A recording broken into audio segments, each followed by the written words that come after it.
안녕하세요. 제 이름은 최영숙. 올해 72입니다.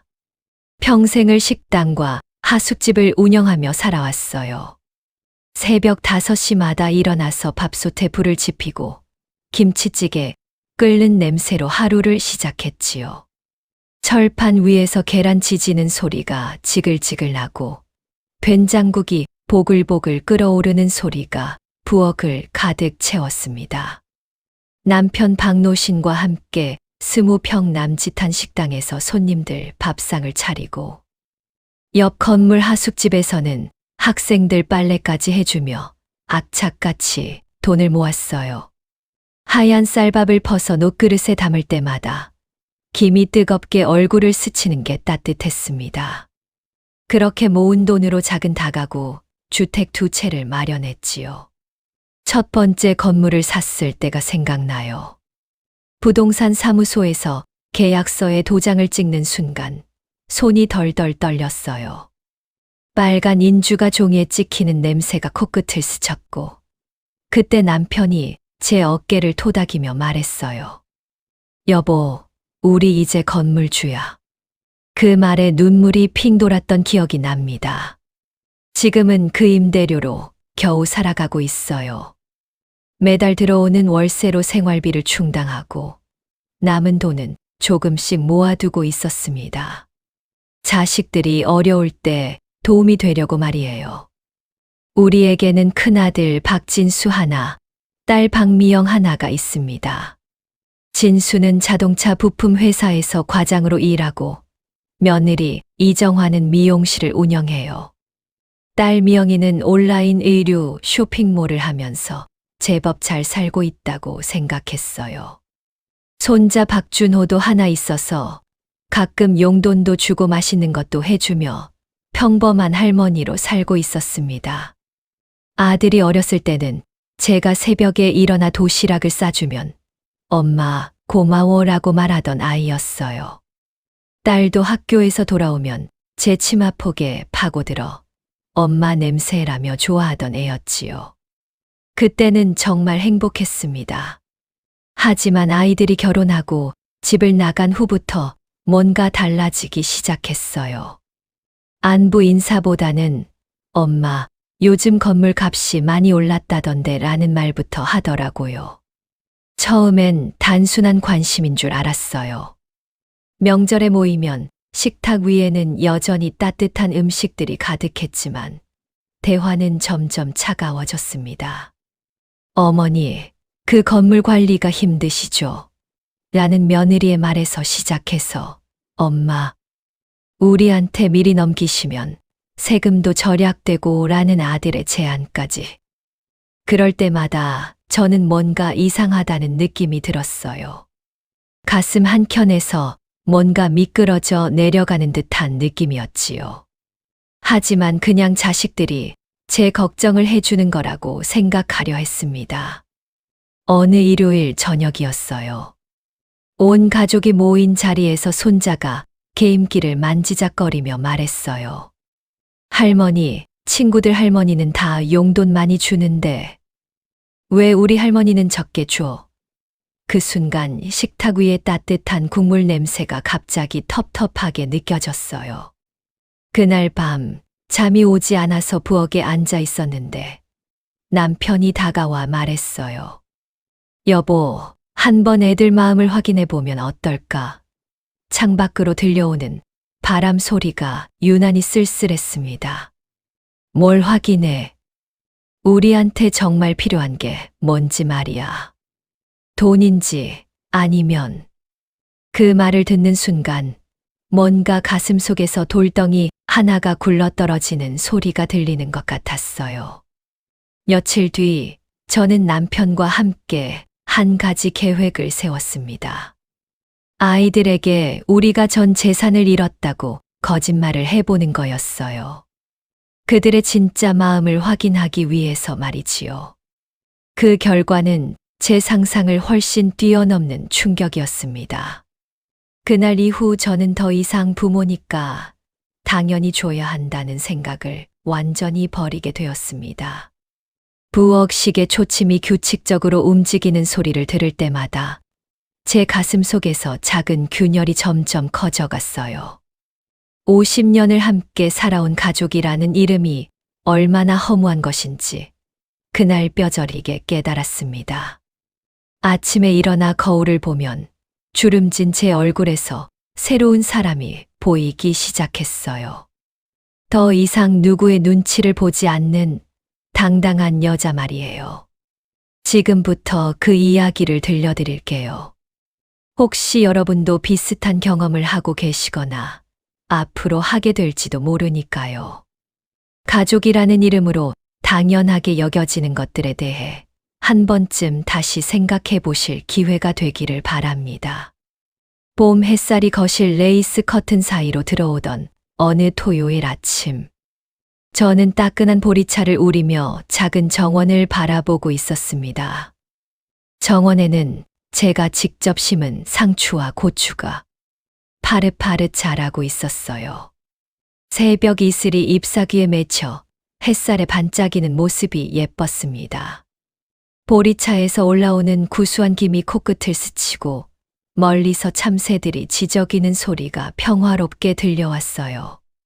남편 안경을 쓰고 신문을 넘기며 작은 한숨을 쉬었어요. 여보, 요즘 애들이 자꾸 집 얘기만 꺼내지 않소. 저도 알고 있었습니다. 최근 몇 달 동안 아들 진수가 전화할 때마다 안부 인사는 대충 넘기고 엄마, 주택 가격이 요즘 많이 올랐다던데요. 라며 부동산 시세부터 물어왔거든요. 그러게 말이야. 뭔가 이상해. 바로 그때 현관 초인종이 울렸습니다. 문을 열어보니 며느리 정화가 서 있었어요. 평소보다 화장을 진하게 하고 새로 산 듯한 가방을 들고 있더라고요. 어머니, 안녕하세요. 밝은 목소리였지만 어딘가 어색했어요. 어머, 정화야. 갑자기 웬일이니? 그냥 인사드리러 왔어요. 아, 그리고 좋은 소식이 있어서요. 거실에 앉은 정화는 커피를 한 모금 마시고는 말을 꺼냈어요. 어머니, 저희가 이번에 새 아파트로 이사를 하게 됐어요. 강남 쪽 신축 아파트인데 정말 좋더라고요. 그래, 좋은 일이네. 그런데 돈은 어떻게? 전세 대출 받고 저축한 거 털어서요. 그런데 정화가 잠시 머뭇거리더니 계속 말했어요. 보증금이 좀 부족해서요. 혹시 어머니가 도와주실 수 있을까 해서. 그 순간 저는 손에 들고 있던 커피잔이 살짝 기울어지는 걸 느꼈어요. 뜨거운 커피가 받침에 흘러 테이블을 적셨습니다. 얼마나 부족한데? 한 5천만 원 정도요. 정화의 목소리가 작아졌어요. 5천만 원. 저희가 한 달에 받는 임대료의 몇 배에 해당하는 돈이었어요. 저는 휴지로 테이블을 닦으며 말했어요. 그렇게 큰 돈을.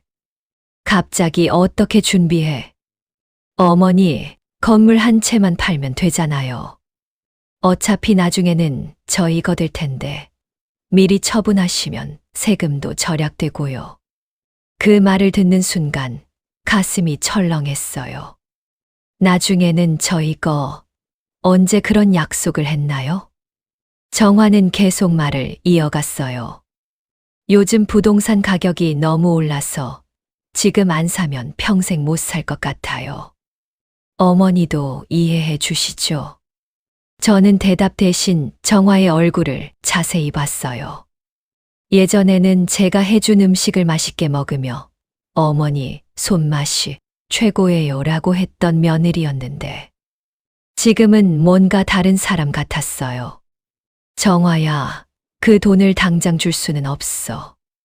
우리도 노후 준비를 해야 하고. 어머니, 노후 준비는 저희가 할게요. 부모님 모시는 게 당연하잖아요. 정화가 서둘러 말했어요. 하지만 그 말에서 진심이 느껴지지 않았어요. 정화가 돌아간 후 집안은 정적에 휩싸였습니다. 시계 초침 소리만 또렷하게 들렸어요. 그날 오후 딸 미영이에게서 전화가 왔어요. 엄마, 안녕하세요? 미영아. 무슨 일이야? 그냥 목소리나 들으려고요. 그런데 엄마, 요즘 온라인 쇼핑몰 경쟁이 너무 심해져서 사업이 좀 어려워요. 또 시작이구나 싶었어요. 그래서 좀 더 큰 규모로 확장을 하려고 하는데 자금이 필요해서요. 혹시 엄마가 도와주실 수 있을까요? 얼마나? 한 3천만 원 정도면. 물론 나중에 꼭 갚을게요. 하루 만에 자식들이 요구한 돈이 8천만 원. 저는 핸드폰을 귀에서 떼고 한참을 멍하니 바라봤어요. 미영아, 엄마가 생각 좀 해볼게. 엄마, 기회는 지금뿐이에요. 늦으면 다른 사람한테 다 뺏겨요. 전화를 끊고 나서 저는 남편에게 오늘 있었던 일을 모두 말했어요. 남편은 고개를 천천히 끄덕이더니 말했어요. 역시 그럴 줄 알았소. 며느리는 5천, 딸은 3천이라. 당신은 어떻게 생각해? 글쎄, 애들이 정말 어렵다면 도와줘야겠지만. 남편이 말을 멈췄어요. 하지만 뭔가 이상하지 않소. 갑자기 다 같이 돈이 필요하다고. 그날 저녁 준비를 하면서도 계속 생각이 났어요. 양파를 썰 때 눈에서 눈물이 나는 게 마음이 아픈 것 때문인지 양파 때문인지 구분이 안 됐어요. 된장찌개를 끓이면서도 간이 어떤지 제대로 모르겠더라고요. 일요일에는 손자 준호가 왔어요. 중학교 2학년인 준호는 현관문을 열자마자 할머니, 안녕하세요 라고 인사하더니 곧바로 말했어요. 할머니, 친구들이 다 새 핸드폰 샀는데 저만 옛날 거 써요. 할머니가 사주시면 안 돼요. 준호야, 내가 쓰는 핸드폰도 충분히 좋은데. 아니에요. 이거 너무 구려요. 친구들이 놀려요. 그 말을 들으니 가슴이 답답했어요. 언제부터 이 아이에게 저는 돈을 주는 사람이 된 걸까요? 점심을 같이 먹으면서 준호는 계속 핸드폰 얘기만 했어요. 제가 정성껏 만든 불고기는 거들떠보지도 않고 게임 얘기만 하더라고요. 준호야, 할머니랑 얘기 좀 하자. 요즘 학교는 어때? 그냥 그래요. 할머니, 핸드폰은 언제 사주실 거예요? 아빠가 할머니한테 부탁하라고 했어요. 그 순간 젓가락을 든 손이 멈췄어요. 아빠가 부탁하라고 했다고? 아빠가 뭐라고 했는데? 할머니가 돈 많으니까 부탁해보라고 했어요. 그날 밤, 저는 잠이 오지 않았어요. 침대에 누워서 천장을 바라보며 생각했어요. 언제부터 우리 가족의 대화가 돈 얘기로만 채워진 걸까요? 남편도 뒤척이고 있는 게 느껴졌어요. 여보, 잠 안 와요? 응. 당신은? 나도 잠이 안 오네. 오늘 준호 말 들었지? 들었어. 진수가 아이한테 그런 말을 시켰다니. 그때 남편이 조용히 말했어요. 여보, 정말 한번 애들 마음을 확인해 보자. 우리가 돈이 없다고 하면 어떤 반응을 보일지.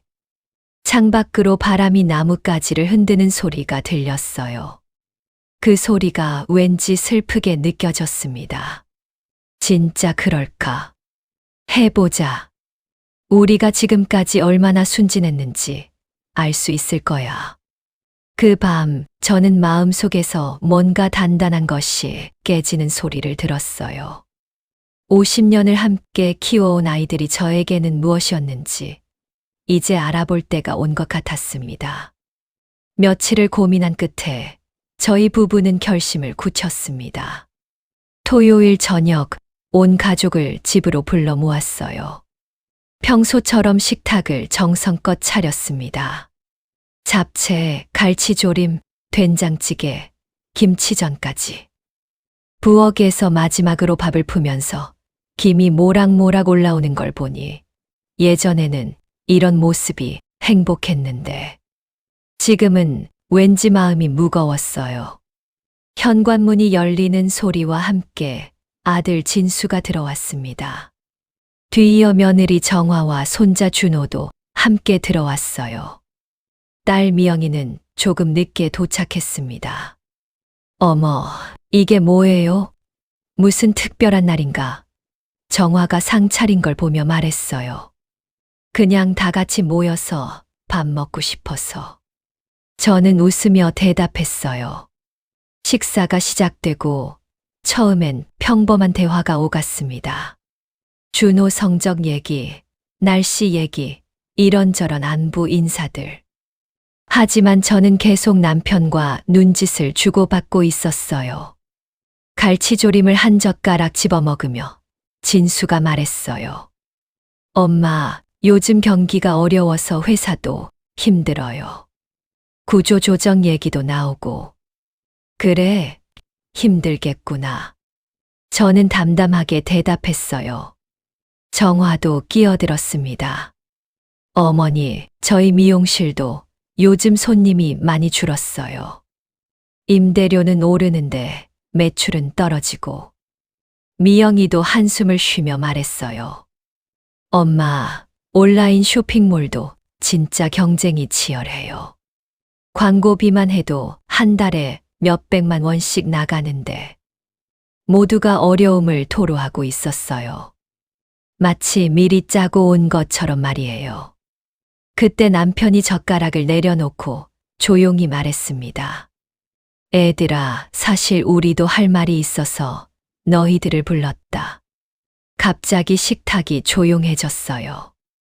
국그릇에서 올라오는 김만 소리 없이 퍼져나갔습니다. 무슨 말씀이세요? 진수가 물었어요. 남편이 깊은 숨을 들이쉬고 말했어요. 사실 우리가 전 재산을 잃었다. 순간 정적이 흘렀습니다. 젓가락 소리조차 멈췄어요. 뭐라고요? 정화가 먼저 반응했습니다. 목소리가 높아졌어요. 지인한테 속아서 건물을 담보로 맡겼는데 사기를 당했어. 이미 법정에 넘어간 상태고. 아버지, 진수가 큰 소리로 외쳤습니다. 그게 대체 무슨 소리예요? 도대체 어떻게 된 거예요? 그 순간 저는 아이들의 얼굴을 하나씩 자세히 봤어요. 놀라움, 당황, 그리고 분노. 언제부터 이런 일이 있었던 거예요? 미영이가 떨리는 목소리로 물었어요. 한 달 전부터 절차가 시작됐어. 변호사도 만나봤는데 되찾을 가능성이 거의 없다고 하더라. 정화가 손뼉을 치며 소리쳤습니다. 어머니, 아버지, 이게 말이 돼요? 왜 미리 말씀 안 하셨어요? 미리 말하면 뭐 달라지겠니? 이미 벌어진 일인데. 진수가 테이블을 치며 일어섰어요. 아버지, 그럼 저희는 어떡하라는 거예요? 제가 아파트 대출 받을 때 아버지 보증으로 받았는데. 그 말을 듣고 저는 가슴이 철렁했어요. 보증을 섰다고? 언제? 그건 너희가 알아서 해야지. 남편이 힘없이 말했어요. 알아서 하라고요? 정화의 목소리가 점점 높아졌어요. 저희 전세 보증금은 어떡해요? 이제 길바닥에 나앉으라는 거예요? 미영이도 울먹이기 시작했어요. 엄마, 그럼 내가 받기로 한 몫은요? 내 사업 확장 자금은 어떻게 해요? 손자 준호는 게임기를 내려놓고 중얼거렸어요. 헐, 이제 나 용돈도 못 받겠네. 핸드폰도 못 사고. 그 순간 저는 온몸에 소름이 돋았어요. 아이들이 걱정하는 게 부모의 안위가 아니라 자신들이 받을 돈이었어요. 애들아, 제가 조용히 말했어요. 너희는 우리가 걱정되지 않니? 이제 우리가 어떻게 살아야 할지. 엄마, 지금 그런 소리 할 때예요. 미영이가 눈물을 닦으며 말했어요. 제 인생 계획이 다 망가졌어요. 진수도 머리를 감싸쥐며 말했어요. 정말 이럴 수가 있나. 아버지, 정말 다른 방법은 없어요? 친척들한테 빌리거나. 너희가 우리를 도와줄 생각은 안 하고. 남편이 물었어요. 그 말에 정화가 버럭 소리쳤어요. 저희가 뭘로 도와드려요? 저희도 비투성인데. 어머니, 아버지가 잘못한 일을 왜 저희가 책임져야 해요? 정화야, 그런 말을. 제가 말하려는데 정화가 끊었어요. 어머니, 지금 현실을 보세요. 저희 대출 이자만 해도 한 달에 얼마인 줄 아세요? 이제 어머니, 아버지까지 모시면 저희가 어떻게 살아요? 그 말을 듣는 순간 가슴이 무너져 내리는 것 같았어요. 진수가 정화를 말리려 했지만 정화는 계속 말했어요. 진짜 어른이면 자식들한테 피해 주지 말고 스스로 해결하세요. 정화, 진수가 크게 소리쳤어요. 말이 너무 심해. 심하긴 뭐가 심해요? 사실을 말하는 건데. 저희가 결혼할 때부터 계속 도움만 받았잖아요. 이제 저희가 도와드릴 차례라고 생각했는데. 이게 뭐예요? 미영이도 흐느끼며 말했어요. 엄마, 정말 다른 방법 없어요? 정말 아무것도 남은 게 없다고요? 응. 아무것도 없어. 남편이 고개를 끄덕였어요. 그때 준호가 갑자기 일어서며 말했어요. 그럼 나는 이제 용돈도 못 받고 새 핸드폰도 못 사는 거네. 친구들한테 뭐라고 말해? 그 말을 듣는 순간 저는 더 이상 참을 수 없었어요. 그만, 제가 소리쳤어요. 다들 그만. 식탁이 다시 조용해졌어요. 모두가 저를 바라봤습니다. 너희들, 정말 그렇게밖에 생각 안 하니? 제 목소리가 떨렸어요. 우리가 어떻게 살지는 걱정도 안 하고 너희가 받을 돈만 걱정하는 거야. 엄마, 그게 아니라. 진수가 말하려 했지만 저는 손을 들어 막았어요. 됐어. 다 들었어. 그날 밤 아이들이 모두 돌아간 후 집은 너무나 조용했어요. 식탁 위에는 차가워진 음식들만 남아 있었고 저는 그 앞에 앉아서 한참을 울었습니다. 남편이 제 어깨에 손을 올리며 말했어요. 이제 알았지? 애들한테 우리는 뭐였는지. 응. 알았어. 저는 눈물을 닦으며 말했어요. 이제 정말 우리끼리 살아야겠어. 그날 밤부터 저희 부부는 완전히 새로운 계획을 세우기 시작했습니다. 그로부터 일주일이 지났습니다. 저희는 여전히 아이들 앞에서는 재산을 잃었다는 연기를 계속하고 있었어요. 월요일 아침 며느리 정화에게서 전화가 왔습니다. 어머니, 안녕하세요. 목소리가 평소와 달리 차갑더라고요. 정화야. 무슨 일이니? 그게 저희가 이사 날짜를 당겨야 할 것 같아요. 다음 주까지 나가야 해서요. 갑자기 왜? 무슨 일인데? 정화가 한숨을 쉬는 소리가 들렸어요. 집주인이 전세 계약을 갱신 안 해준다고 하네요. 아무래도 아버지 보증 얘기가 나가면서 신용에 문제가 생긴 것 같아요. 그 말을 듣고 가슴이 철렁했어요.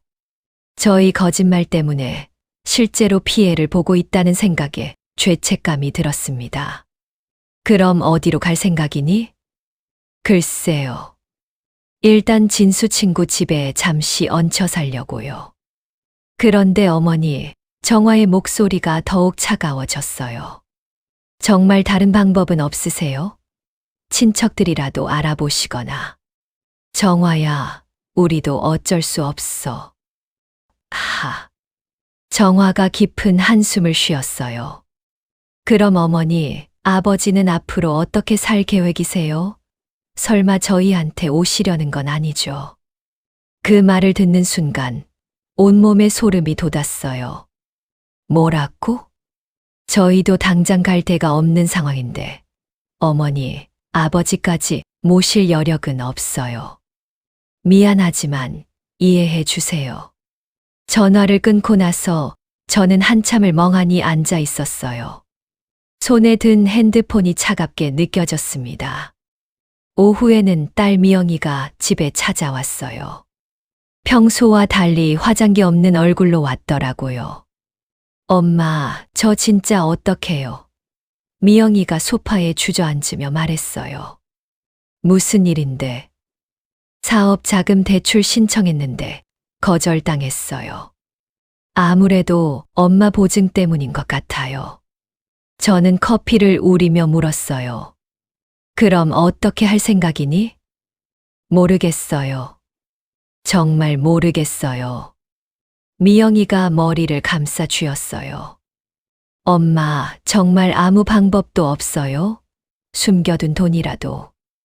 미영아, 엄마가 거짓말할 이유가 있겠니? 미영이가 갑자기 울기 시작했어요.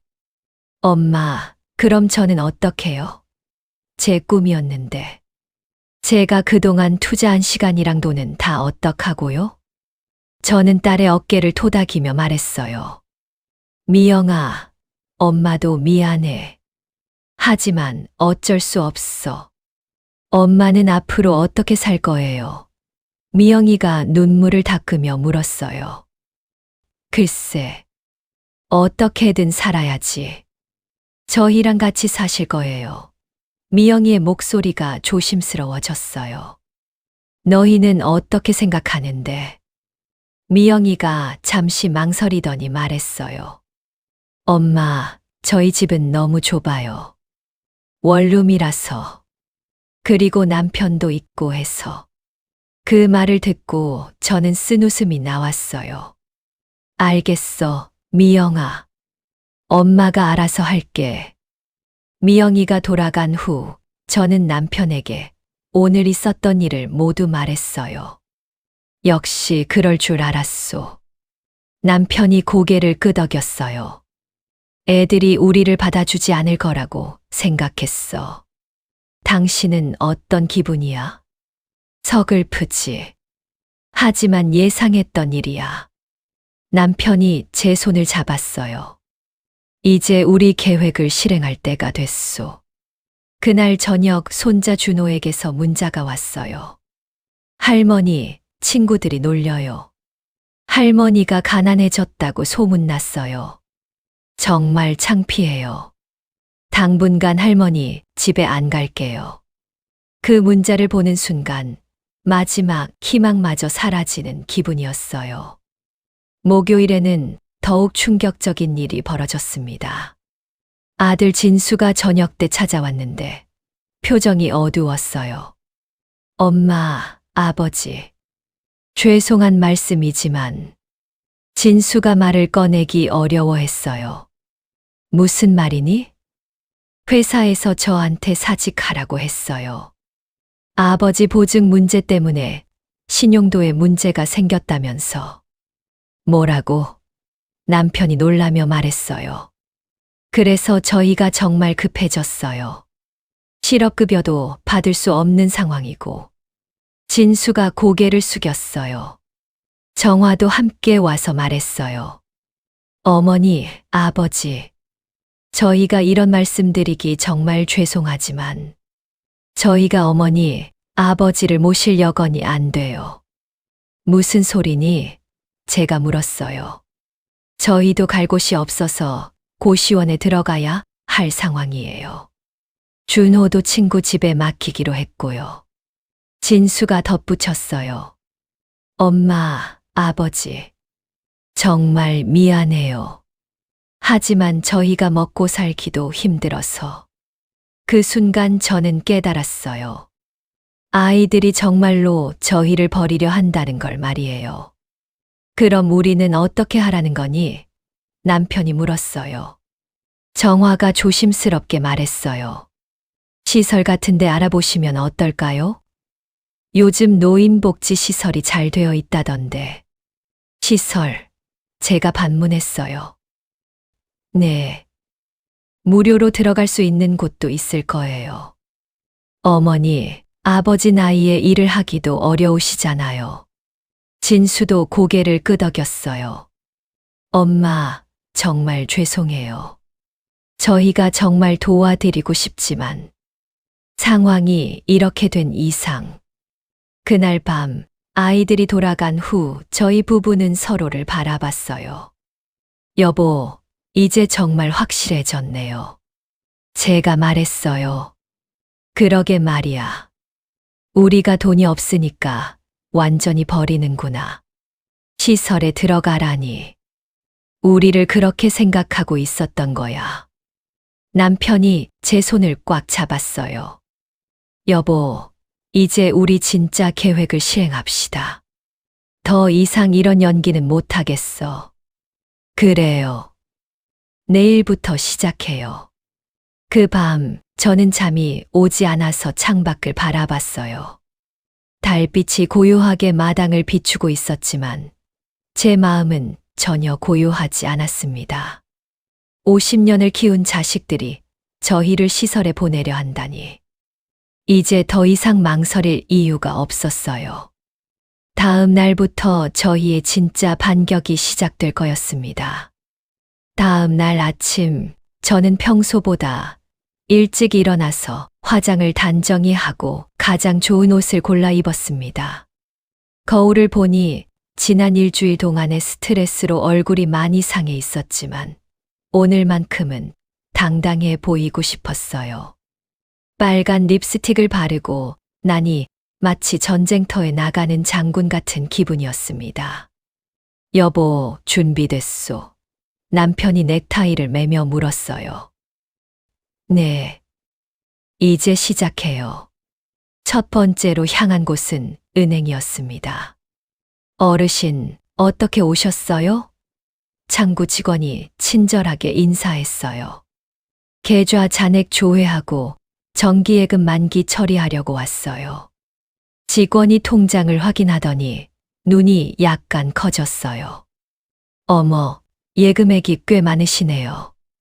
혹시 투자 상품도? 아니에요. 그냥 현금으로 찾을게요. 통장에 찍힌 숫자를 보니 기분이 이상했어요. 2억 3천만 원. 자녀들이 그렇게 원하던 돈이 고스란히 있었습니다.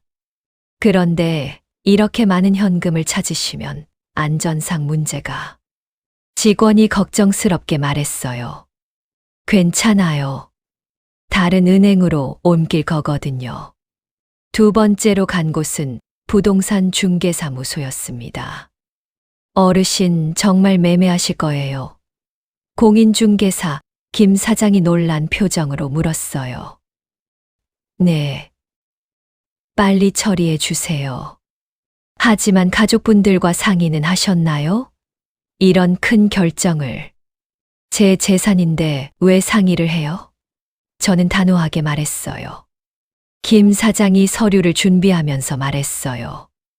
요즘 이 지역 개발 계획 때문에 가격이 많이 올랐어요. 작년보다 거의 30% 정도. 얼마에 팔 수 있어요? 두 채 합쳐서 한 15억 정도는 받으실 수 있을 것 같은데요. 15억. 저는 계산기를 두드려 봤어요. 지금까지 모은 돈과 합치면 거의 17억이 넘었습니다. 계약 언제 할 수 있어요? 매수자가 현금 거래를 원해서 다음 주면 가능해요. 정말 괜찮으세요? 네. 진행해 주세요. 세 번째로 찾아간 곳은 변호사 사무소였습니다. 어르신, 어떤 일로 오셨나요? 김 변호사가 물었어요. 유언장을 작성하고 싶어요. 그리고 재산 신탁도 알아보고 싶고요. 김 변호사가 자세한 설명을 해 주었어요. 가족이 있으시면 보통 상속을 하시는데 신탁을 하시는 이유가 가족들이 저를 시설에 보내려고 해요. 저는 담담하게 말했어요. 아, 그런 경우가 종종 있죠.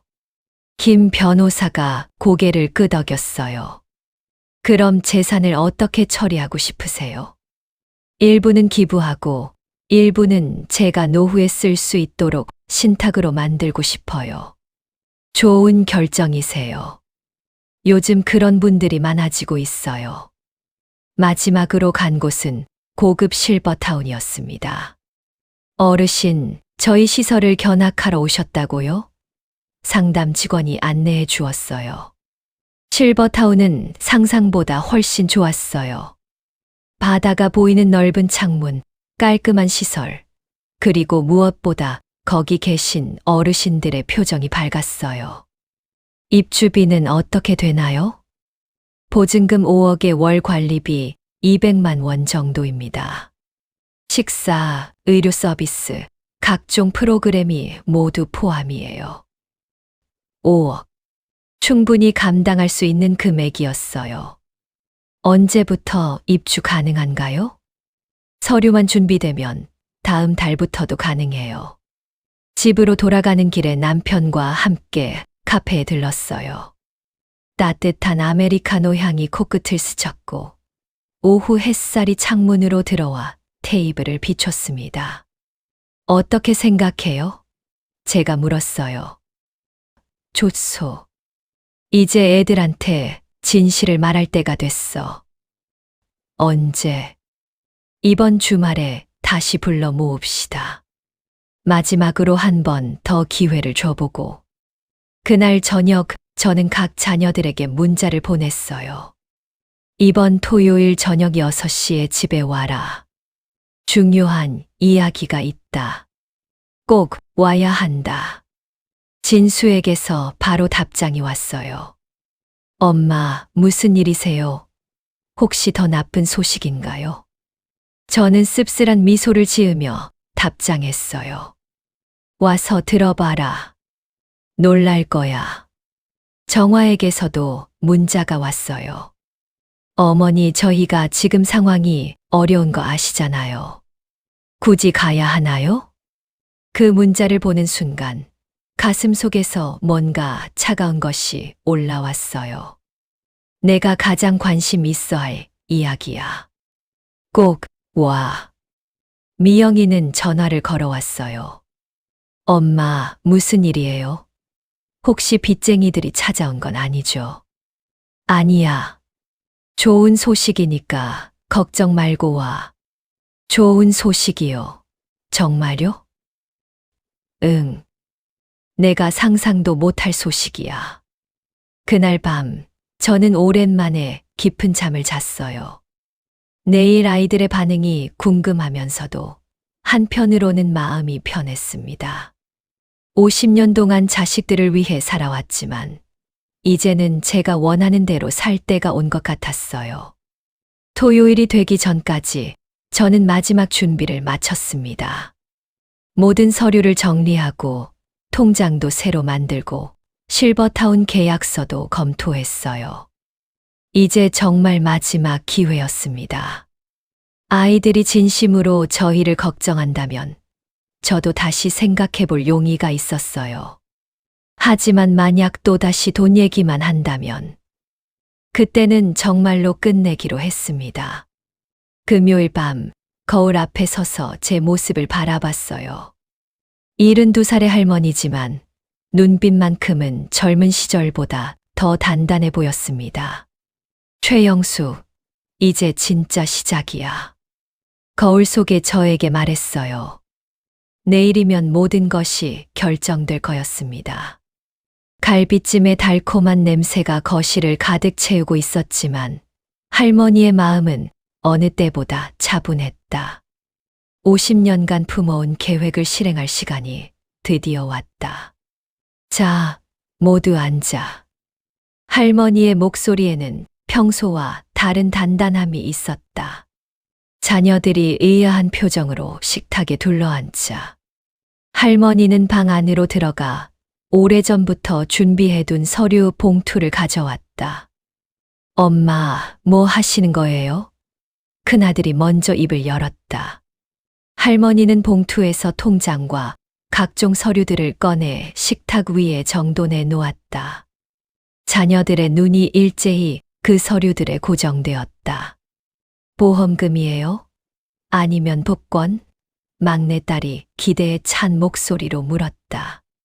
할머니는 잔잔한 미소를 지으며 고개를 저었다. 재산을 잃었다는 건 거짓말이었어. 정적이 흘렀다. 숟가락을 들던 둘째 아들의 손이 멈췄고 갈비찜을 집으려던 큰며느리의 젓가락이 공중에 매달렸다. 뭐라고요? 17억. 할머니가 차분히 말했다. 내 아버지와 평생 모은 돈, 집한 돈, 그리고 그동안의 이자까지. 모두 합쳐서 17억이 있어. 자녀들의 얼굴이 순식간에 변했다. 당황, 놀람, 그리고 계산하는 듯한 눈빛이 차례로 스쳐갔다. 그럼 왜 지금까지? 큰아들이 떨리는 목소리로 물었다. 너희가 어떤 사람들인지 확인하고 싶었거든. 할머니의 목소리는 여전히 평온했다. 50년 동안 너희를 키우고 뒷바라지하고 손주들까지 돌봐줬지. 그런데 내가 돈이 없다고 하니까 어떻게 했니? 아무도 대답하지 못했다. 8천만 원씩 달라고 했지. 나 혼자 어떻게 살든 상관없다고 했고. 할머니는 서류 중 하나를 집어들었다. 이걸 보렴. 기부 약정서야. 기부요? 셋째 아들이 당황하며 물었다. 17억 중 절반인 8억 5천만 원을 어려운 아이들 장학금으로 기부하기로 했어. 벌써 약정도 마쳤고. 자녀들이 일제히 벌떡 일어났다. 엄마, 그걸 왜 혼자 결정하세요? 우리 몰래 그런 큰일을? 할머니는 여전히 자리에 앉은 채 고요히 그들을 바라보았다. 나 혼자 결정하면 안 되나? 내 돈인데? 다음 서류를 들어 올렸다. 그리고 이건 신탁 계약서야. 남은 8억 5천만 원으로 내 노후를 책임질 거야. 매월 일정 금액만 생활비로 받고 나머지는 건 드릴 수 없게 했어. 엄마, 잠깐만요. 우리가 엄마를 모실게요. 그렇게 하지 마시고. 큰며느리가 다급하게 말했다. 할머니가 처음으로 차가운 미소를 지었다. 지금까지 한 번이라도 그런 말 한 적 있니? 내가 돈이 있다고 하니까 기회를 달라고? 그게 아니라, 그게 맞아. 할머니의 목소리가 조금 높아졌다. 너희들은 내가 가난하다고 생각할 때는 짐이었지만 돈이 있다고 하니까 갑자기 효자효녀가 되고 싶은 거야. 막내딸이 울음을 터뜨렸다. 엄마, 우리가 그렇게 나쁜 자식들인가요? 정말 아무것도 안 주실 거예요. 할머니는 마지막 서류를 꺼내 보였다. 줄 거야. 매월 10만 원씩. 10만 원요? 단, 조건이 있어. 한 달에 한 번씩 안부 전화하고 명절 때는 와서 밥 한 끼 같이 먹는 거야. 자녀들이 어리둥절한 표정을 지었다. 8천만 원을 요구했던 그들에게 월 10만 원이라는 금액은 모독처럼 느껴졌다. 엄마, 이게 무슨... 둘째 아들이 항변하려 했다. 어려우면 부모한테 손 벌리는 게 당연해. 할머니의 반문에 그들은 할 말을 잃었다. 너희들 말이야. 너희가 어려우면 나한테 와서 도움을 청하면서 나는 왜 너희한테 도움을 청하면 안 된다는 식으로 대했지. 할머니는 천천히 일어나 창가로 걸어갔다. 바다가 보이는 실버타운에 들어가기로 했어. 거기서 나와 비슷한 또래 사람들과 품격 있게 살 거야. 엄마, 50년 만에 처음으로 자유로워지는 기분이야. 할머니는 달빛이 비치는 작은 마당을 바라보며 말했다. 너희들도 이제 진짜 어른이 되어봐. 부모 돈 바라지 말고. 그날 밤 자녀들은 아무 말 없이 집을 떠났다. 할머니는 홀로 남은 거실에서 차가워진 갈비찜을 바라보았다. 그러나 그 얼굴에는 후회가 아닌 깊은 평온함이 자리하고 있었다.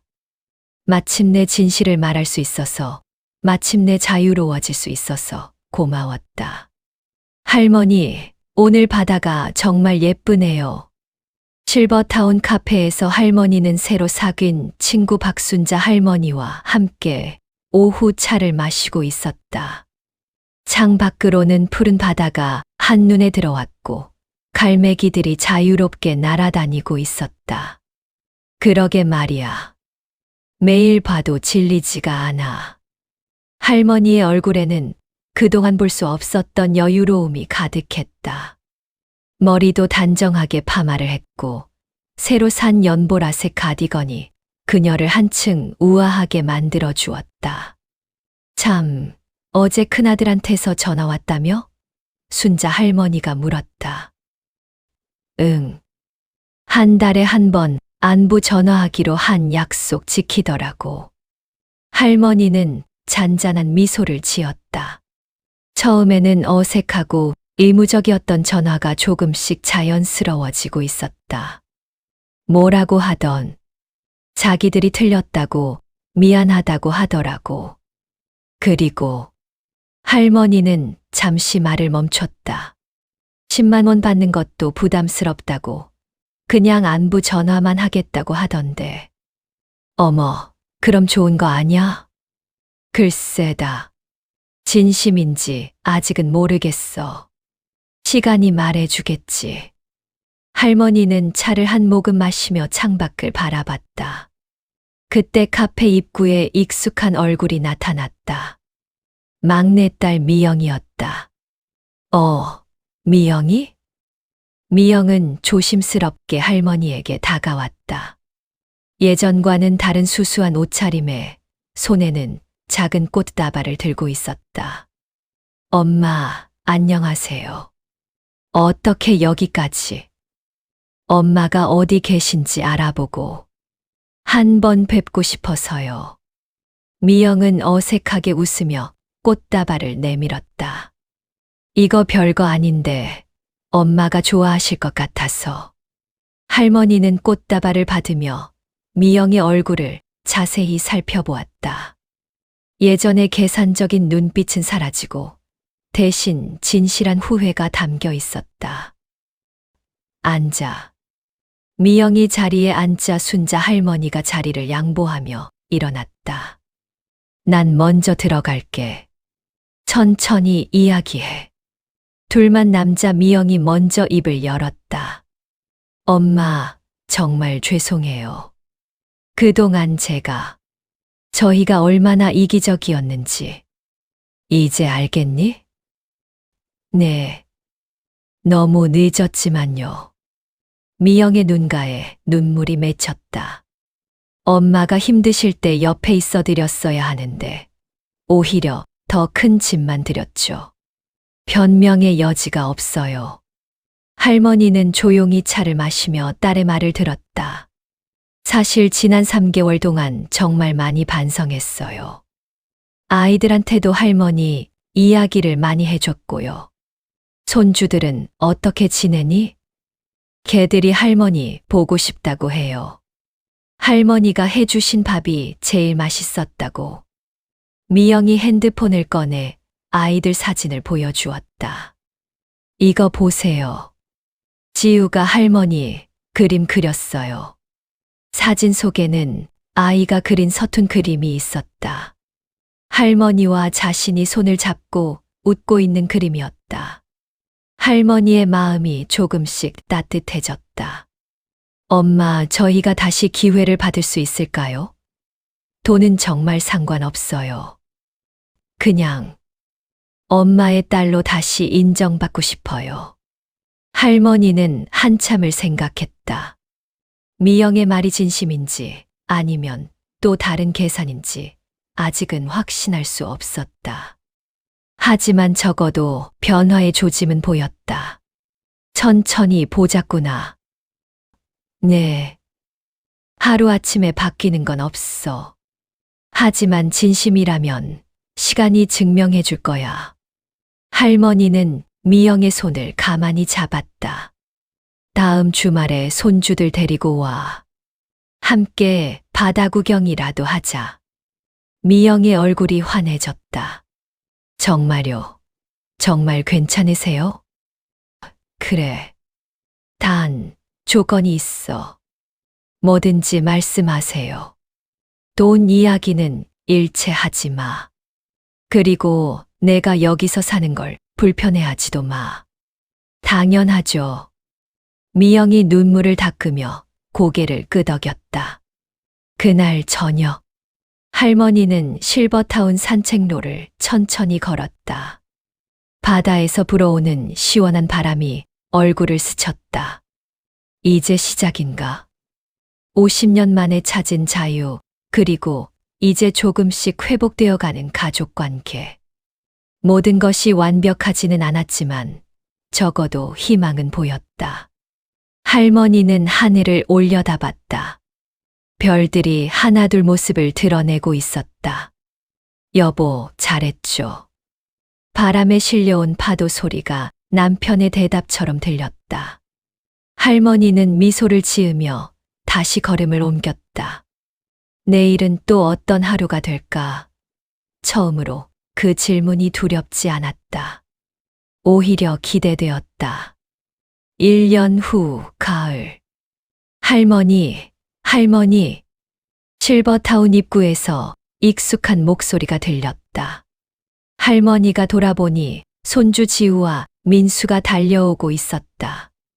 뒤이어 미영이 큰 보따리를 들고 따라왔다. 어머, 우리 지우 민수. 할머니는 무릎을 굽혀 아이들을 품에 안았다. 1년 전과는 비교할 수 없을 만큼 자연스럽고 따뜻한 재회였다. 할머니, 이거 봐요. 제가 만든 거예요. 지우가 손에 쥔 작은 팔찌를 자랑스럽게 내밀었다. 알록달록한 구슬로 만든 팔찌에는 할머니, 사랑해라는 글자가 새겨져 있었다. 어머나, 이게 뭐니? 너무 예쁘다. 할머니가 팔찌를 받아들자 지우가 활짝 웃었다. 엄마, 미안해요. 갑자기 와서. 미영이 조심스럽게 말했다. 이제 그녀의 방문은 일주일에 한 번 꼴로 자연스러워졌지만 여전히 할머니를 배려하는 마음을 잃지 않았다. 괜찮아.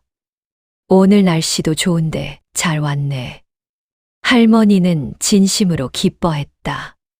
1년 전 처음 미영이 찾아왔을 때의 어색함은 이제 완전히 사라졌다.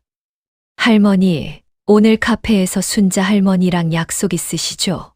미영이 물었다. 맞다. 같이 갈래? 네, 순자 할머니 보고 싶었어요. 이제 아이들에게도 순자 할머니는 친숙한 존재가 되어 있었다. 카페에 있어서. 어머, 지우 민수 왔네. 얼마나 컸어. 순자 할머니가 반갑게 맞아주었다. 아이들은 익숙하게 순자 할머니에게 인사를 하고 창가 자리에 앉아 바다를 구경하기 시작했다. 참, 어제 큰아들한테서도 전화 왔다며? 순자 할머니가 물었다. 응. 이제는 정말 자연스럽게 전화해. 안부만 묻고 별다른 요구도 없고. 할머니의 목소리에는 만족감이 담겨 있었다. 둘째, 셋째는 어때? 둘째는 지난달부터 아예 10만 원 받는 것도 거절했어. 자기가 벌어서 살겠다고. 셋째도 비슷하고. 미영이 끼어들었다. 오빠들이 정말 많이 변했어요. 특히 둘째 오빠는 요즘 부모교육 강의도 들으러 다녀요. 부모교육? 네. 자기 아이들한테는 절대 할머니한테 했던 식으로 하지 않겠다고. 할머니는 잠깐 마음이 복잡해졌다. 아들들의 변화가 기쁘면서도 한편으로는 자신이 너무 극단적이었나 하는 생각도 들었다. 엄마 혹시 후회되세요? 미영이 조심스럽게 물었다. 후회. 기부도 그렇고 너무 단호하게 하신 거. 할머니는 잠시 생각에 잠겼다. 8억 5천만 원을 기부한 것, 신탁으로 묶어둔 것, 그리고 자녀들에게 했던 그 말들. 후회 안 해. 할머니의 대답은 확고했다. 그 일이 있었기 때문에 너희가 변할 수 있었던 거야. 그리고 무엇보다 할머니는 창밖 바다를 바라보며 말을 이었다. 나 자신을 찾았어. 50년 만에 처음으로 내가 누구인지 알게 됐지. 그때 지우가 달려와 할머니 무릎에 앉았다. 할머니, 바다에 배가 지나가요. 그래, 어디? 저기요, 저 하얀 배. 할머니는 지우가 가리키는 방향을 바라봤다. 정말로 하얀 요트 한 척이 유유히 바다를 가로지르고 있었다. 저 배 타고 싶어요. 그래, 나중에 기회가 되면 타보자. 정말요. 약속. 약속. 할머니는 지우의 작은 손가락과 자신의 손가락을 걸었다. 저녁 시간. 미영과 아이들이 돌아간 후 할머니는 혼자 실버타운 정원을 산책했다. 가을 바람이 살랑살랑 불어와 기분이 좋았다. 핸드폰이 울렸다. 큰아들에게서 온 전화였다. 엄마, 안녕하세요. 큰아들아. 무슨 일이니? 아니에요. 그냥 오늘 미영이가 할머니 만나러 갔다고 해서 잘 계신가 해서요. 목소리가 예전보다 훨씬 자연스럽고 따뜻했다. 응, 잘 있어. 손주들도 잘 크고 있고. 엄마, 저 한 가지 말씀드리고 싶은 게 있어요. 뭔데? 정말 죄송해요. 그동안 너무 못된 아들이었어요. 할머니는 잠시 말문이 막혔다. 1년 전까지만 해도 상상할 수 없었던 말이었다. 그리고 감사해요. 감사. 엄마가 그렇게 단호하게 하지 않으셨다면 저희는 계속 그렇게 살았을 거예요. 부모를 당연하게 여기고 아이들한테도 그런 식으로 가르쳤을 테고요. 할머니의 눈가에 눈물이 맺혔다. 이제 알겠어요. 부모도 한 사람의 인간이라는 걸. 존중받을 권리가 있다는 걸. 엄마, 정말 행복하세요. 할머니는 주위를 둘러봤다. 아름다운 정원, 따뜻한 실버타운, 그리고 무엇보다 마음의 평화. 응, 정말 행복해. 그럼 됐어요. 엄마가 행복하시면 저희도 행복해요. 전화를 끊은 후 할머니는 벤치에 앉아 하늘을 올려다봤다. 별들이 반짝반짝 빛나고 있었다. 여보 봤죠? 우리 아들, 딸들이 다 컸어요. 바람이 대답하듯 할머니의 머리카락을 살짝 흔들었다. 할머니는 가슴 깊이 숨을 들이마셨다. 1년 전 그 용기 있는 결정이 이런 결과를 가져올 줄 누가 알았을까? 돈도 중요하지만 더 중요한 건 사람의 마음이었다. 그리고 때로는 사랑하는 사람을 위해 단호해질 필요도 있다는 것. 할머니는 팔목에 지우가 만들어준 팔찌를 만지작거렸다. 알록달록한 구슬들이 가로등 불빛에 반짝였다. 할머니 사랑해. 작은 글자가 마음 깊이 와 닿았다. 마침내 완전한 행복이었다. 어떤 사랑은 때로 단호함을 필요로 한다.